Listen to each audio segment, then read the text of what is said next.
We are really fortunate today to be joined by Arek Boulding, kind of one of the top shoers in the world, actually. Fantastic shoer.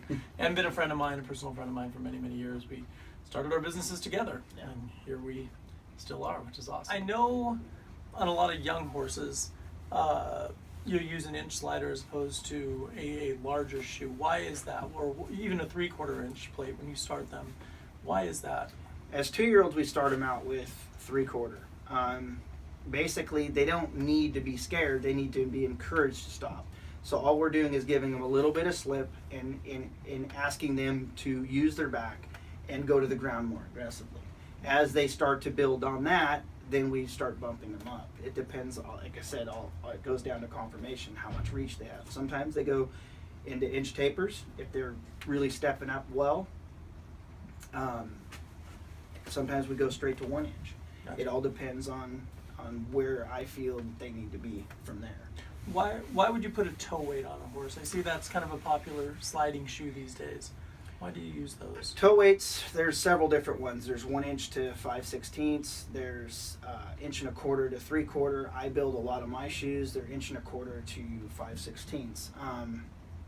What I'm looking for is a certain amount of lift in the foot from complete load and then reach all the way forward. Everything that reiners do is to collect them and keep them contained in basically a glass box. And if their hock is out behind them when they're running, it makes it harder for them to get to the ground and do your job. So toe weights become a very, very useful tool in keeping them contained in that box. Gotcha. Let's shift gears for 1 sec and talk a little bit about, I know you have shod horses that are literally Olympic contenders, not in the reining, but in other disciplines like cross country or jumping. Is there a tremendous difference between shoeing that kind of a large jumping horse versus a reiner? Is the approach completely different? I don't believe so. I shoe a horse accordingly to what their job is, but as far as pathology goes or the basic premise of my shoeing, everything is the same. Obviously, quarter horse have a lot smaller feet than a Grand Prix jumper or a 3-day event horse. So you take certain things in consideration, but as far as angles and balance, everything has to be identical. Gotcha. You're going right back to balance, balancing the limb, balancing the conformation. Everything is approached, in my opinion, that way. Gotcha. So when you're shoeing a reiner or shoeing any kind of horse, based on how you balance that foot, you can improve their movement. You can improve. Yes. You can improve their performance all the way around. How they break over and that kind of thing. Whether it's a all-around horse, a pleasure horse, if you find conformational flaws, diagnose it and support where the flaw is or alleviate leverage on the flaw, you can improve it. Gotcha. I have one more question for you. I know there's been a trend lately to try to leave horses barefoot a lot, and we've always kept our 2-year-olds barefoot up front as long as we can.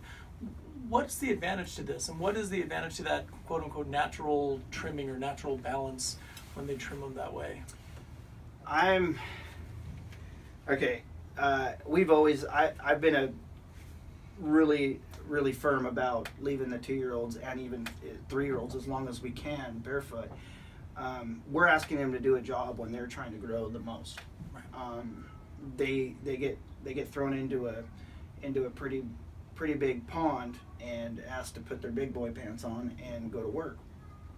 And if we start shooting them as young 2-year-olds, we're containing that foot. It's hard to increase the mass of a foot. What I'm getting at is that I don't want to tell a foot as it's trying to grow, and this colt is going to be 300, 400, sometimes 500 pounds heavier by the time he is 4 and 5 or 6-year-old. I don't want to dictate how he's going to have a little Coke bottle foot. Right. With that in consideration, there are times that we do have to. Their feet do not hold up to the riding, and unfortunately that is the case sometimes. But as far as the trend as far as natural trim or natural balance. The foot dictates what it wants and what it needs, and it goes right back to the balance and conformation. So there's a lot of opinions in this world about the natural trim or whatever. I just trim them. Right. I believe, you know, if they need to have sole callus, I leave it in there. If they need to have some relieved, I relieve it. I try to be as invasive as possible, but keeping proper angles, doing the things that I need to do to support a healthier growing colt Gotcha. or filly. Well, Eric, thank you so much for your Welcome, time. sir. You know, you've kept my barn working well, very, very sound. Many other barns too, and you definitely have set a standard in the reining horse industry for all of us. And I really appreciate you taking the time and talking. No problem. Great, man. Thank you. Have a great day.